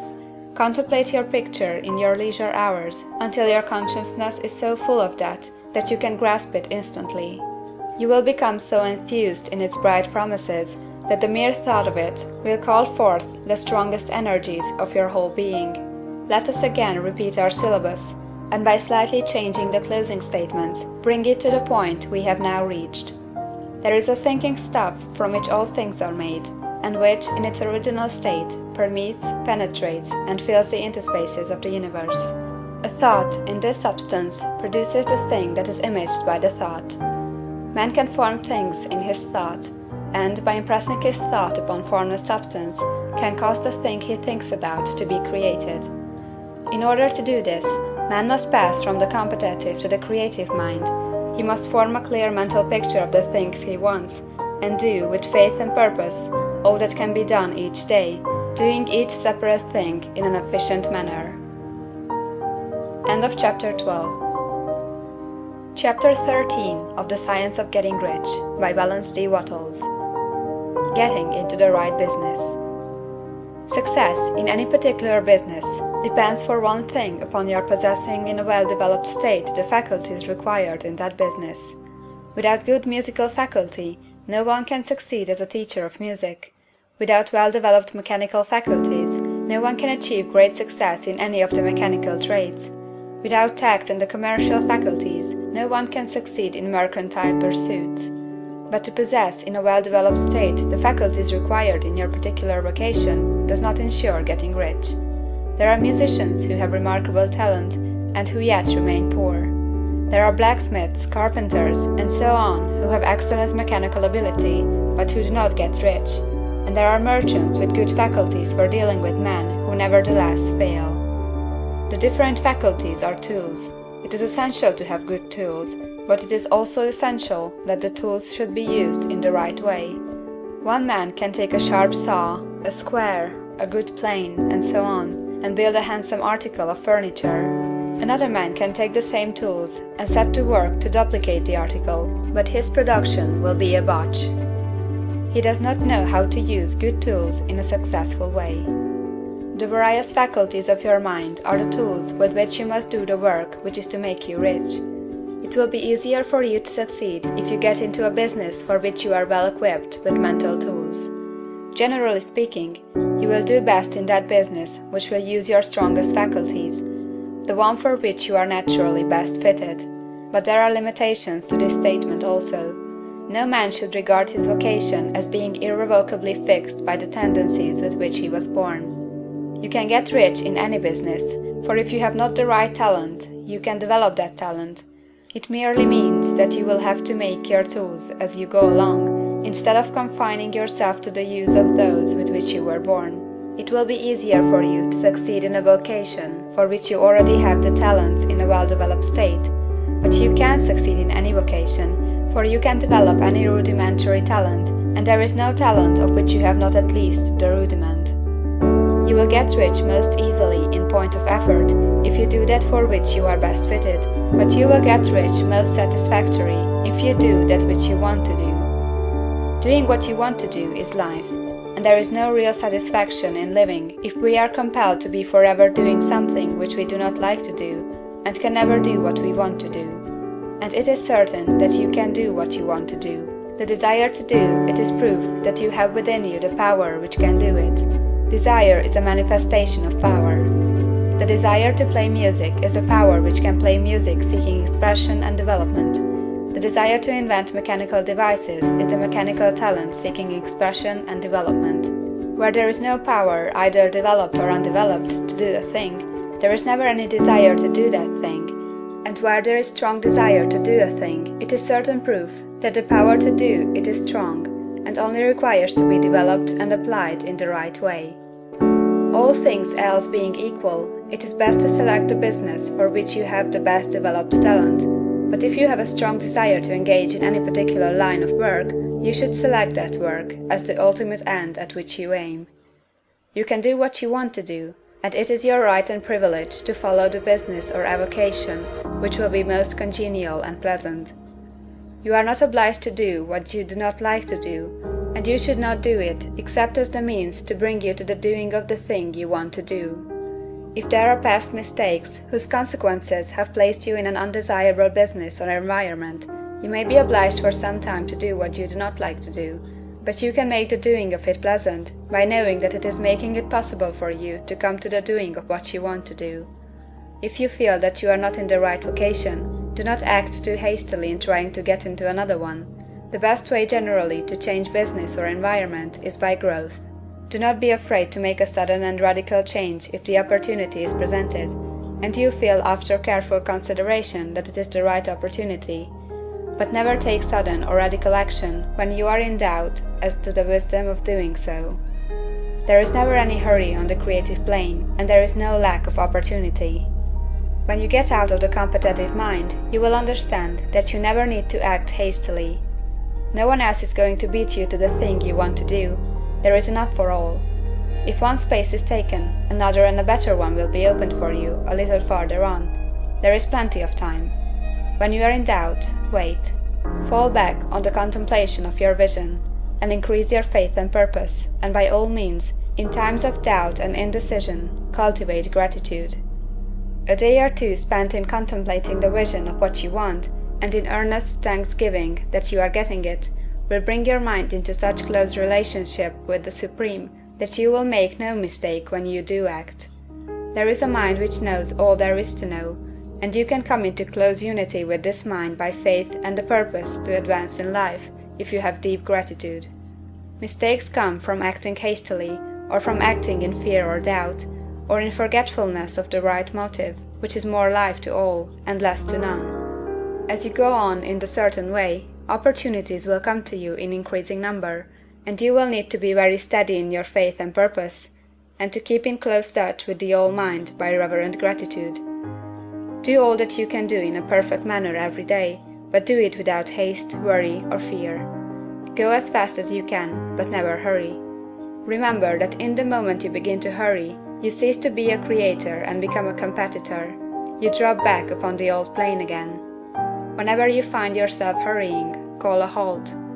Fix your attention on the mental image of the thing you want, and begin to give thanks that you are getting it.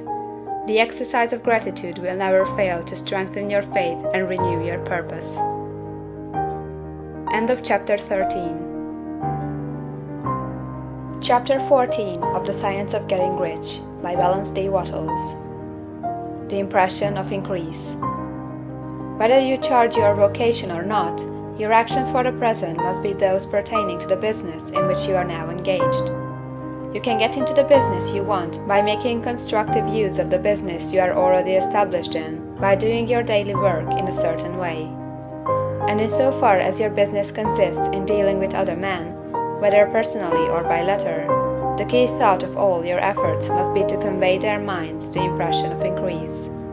Increase is what all men and all women are seeking. It is the urge of the formless intelligence within them, seeking fuller expression. The desire for increase is inherent in all nature. It is the fundamental impulse of the universe. All human activities are based on the desire for increase. People are seeking more food, more clothes, better shelter, more luxury, more beauty, more knowledge, more pleasure. Increase in something, more life. Every living thing is under this necessity for continuous advancement. Where increase of life ceases, dissolution and death set in at once. Man instinctively knows this, and hence he is forever seeking more. This law of perpetual increase is set forth by Jesus in the parable of the talents. Only those who gain more retain any. From him who had not shall be taken away even that which he had. The normal desire for increased wealth is not an evil or a reprehensible thing. It is simply the desire for more abundant life. It is aspiration. And because it is the deepest instinct of their natures, all men and women are attracted to him who can give them more of the means of life. In following the certain way as described in the foregoing pages, you are getting continuous increase for yourself, and you are giving it to all with whom you deal. You are a creative center from which increase is given off to all.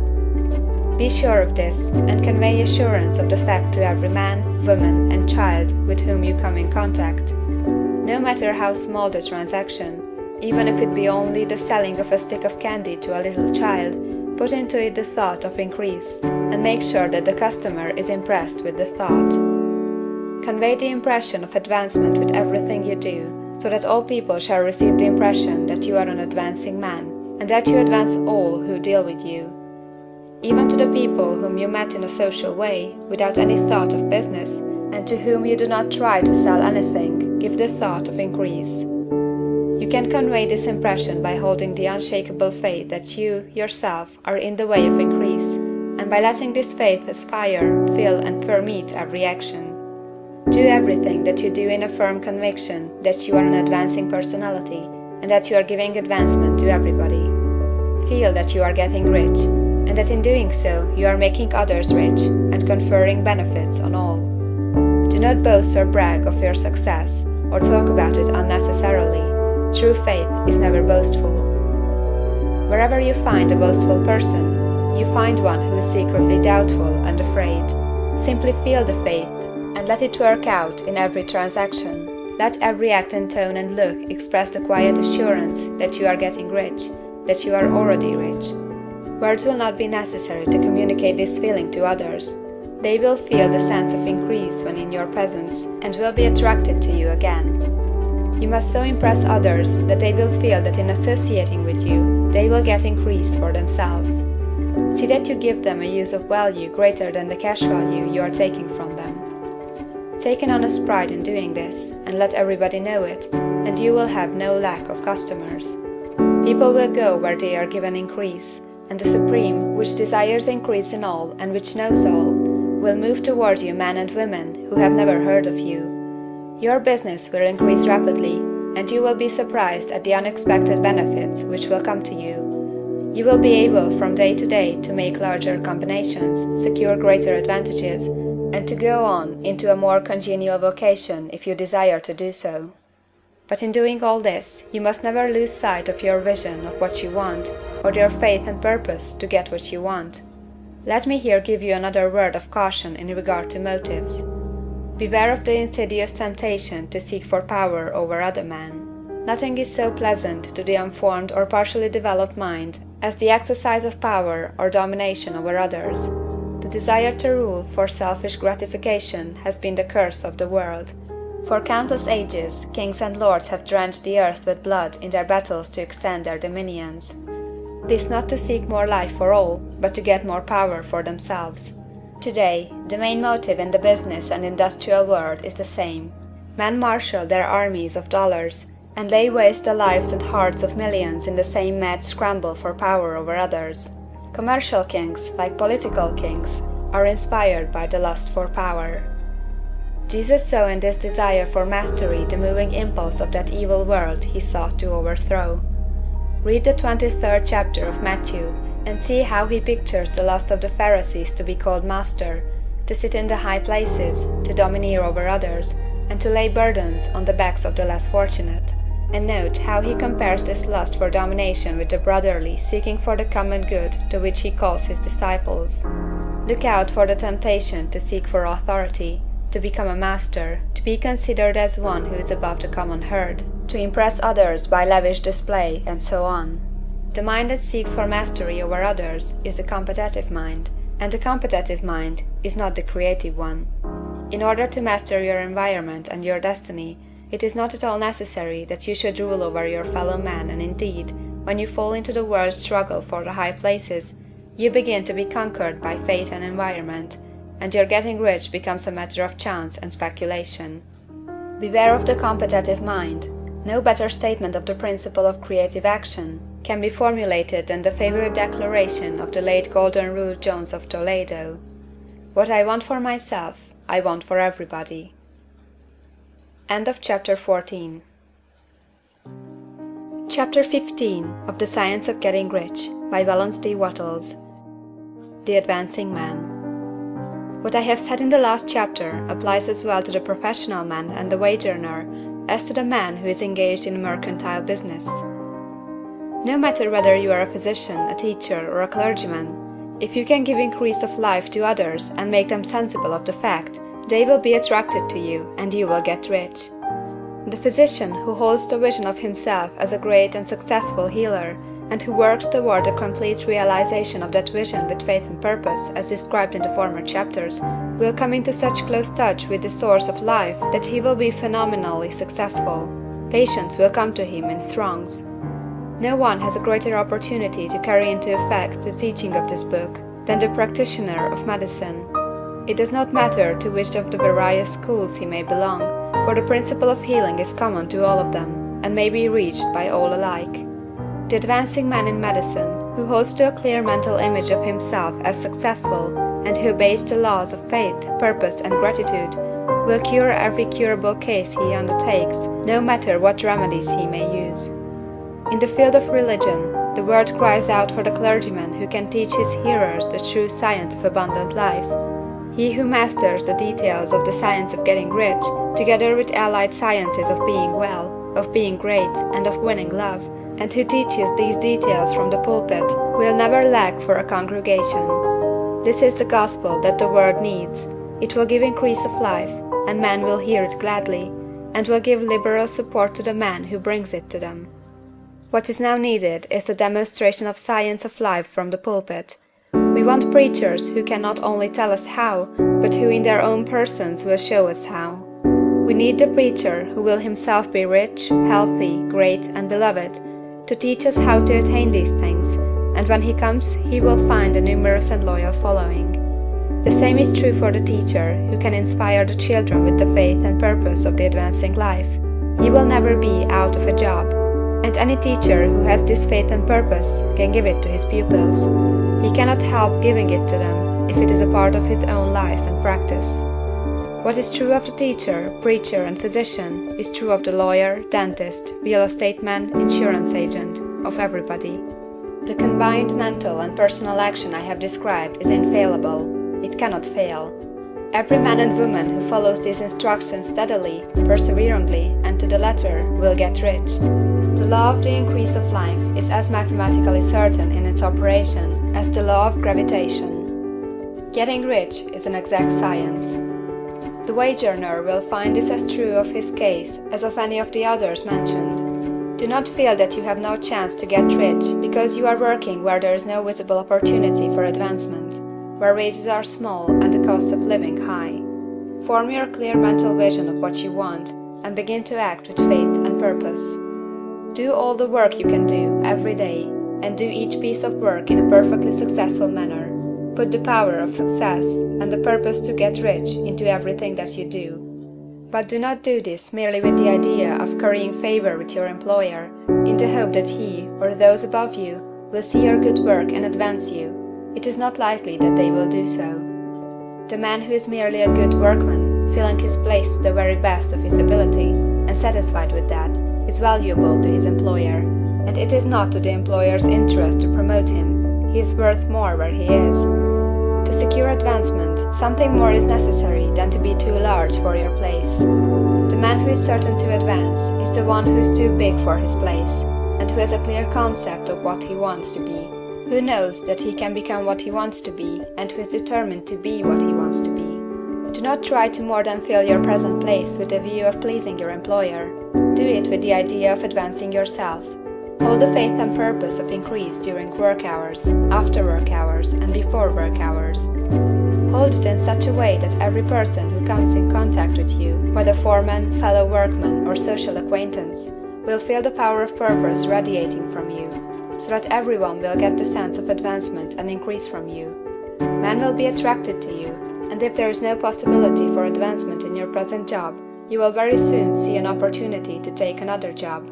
There is a power which never fails to present opportunity to the advancing man who is moving in obedience to law. God cannot help helping you if you act in a certain way.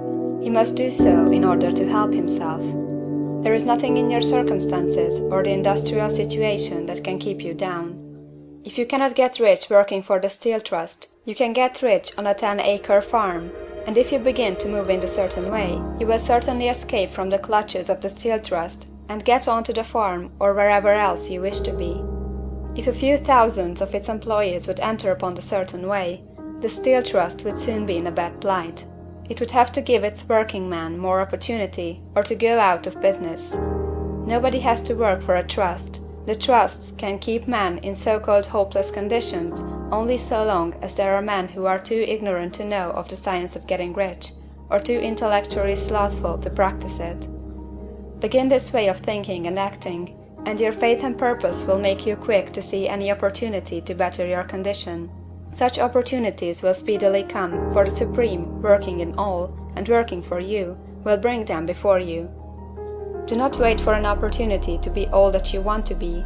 When an opportunity to be more than you are now is presented, and you feel impelled toward it, take it. It will be the first step toward a greater opportunity. There is no such thing possible in this universe as the lack of opportunities for the man who is living the advancing life.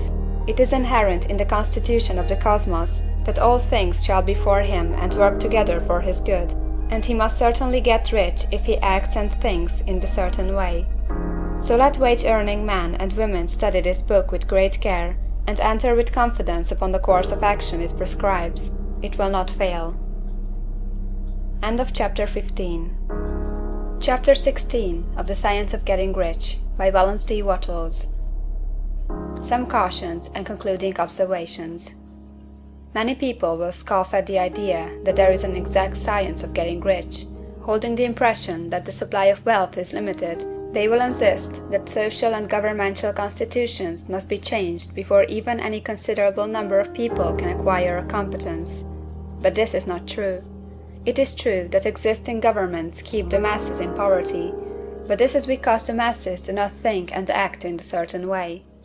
If the masses begin to move forward as suggested in this book, neither governments nor industrial systems can check them. All systems must be modified to accommodate the forward movement. If the people have the advancing mind, have the faith that they can become rich, and move forward with the fixed purpose to become rich, nothing can possibly keep them in poverty. Individuals may enter upon the certain way at any time, and under any government, and make themselves rich, and when any considerable number of individuals do so under any government, they will cause the system to be so modified as to open the way for others. The more men who get rich on the competitive plane, the worse for others, and more who get rich in the creative plane, the better for others. The economic salvation of the masses can only be accomplished by getting a large number of people to practice the scientific method set down in this book, and become rich. These will show others the way, and inspire them with a desire for real life, with the faith that can be attained, and with the purpose to attain it. For the present, however, it is enough to know that neither the government under which you live, nor the capitalistic or competitive system of industry can keep you from getting rich. When you enter upon the creative plane of thought, you will rise above all these things, and become a citizen of another kingdom. But remember that your thought must be held upon the creative plane. You are never for an instant to be betrayed into regarding the supply as limited, or into acting on the moral level of competition. Whenever you do fall into old ways of thought, correct yourself instantly. For when you are in the competitive mind, you have lost the cooperation of the mind of the whole. Do not spend any time in planning as to how you will meet possible emergencies in the future, except as the necessary policies may affect your actions today. You are concerned with doing today's work in a perfectly successful manner, and not with emergencies which may arise tomorrow. You can attend to them as they come. Do not concern yourself with questions as to how you shall surmount obstacles which may loom upon your business horizon, unless you see plainly that your course must be altered today in order to avoid them. No matter how tremendous an obstruction may appear at a distance, you will find that if you go in the certain way, it will disappear as you approach it, or that a way over, through, or around it will appear. No possible combination of circumstances can defeat a man or woman who is proceeding to get rich along strictly scientific lines. No man or woman who obeys the law can fail to get rich, any more than one can multiply 2 by 2 and fail to get 4. Give no anxious thought to possible disasters, obstacles, panics, or unfavorable combinations of circumstances.